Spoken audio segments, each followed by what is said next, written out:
With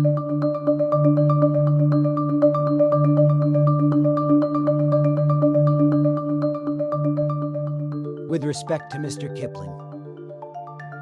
if you can welcome each day from your 3-exposure eat-in kitchen with panoramic city and Central Park views,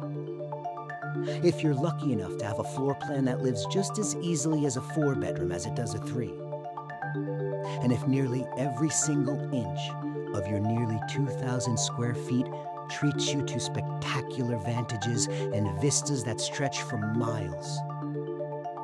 if your friends come over and marvel at a walk-in pantry that's the size of their walk-in closet, and if at the end of a long day, you're able to sit back and relax, taking it all in on your wraparound balcony that overlooks the greatest city in the world. Yours is the city, the sky, and all that luxury, friend. And what's more, you'll have found your perfect home.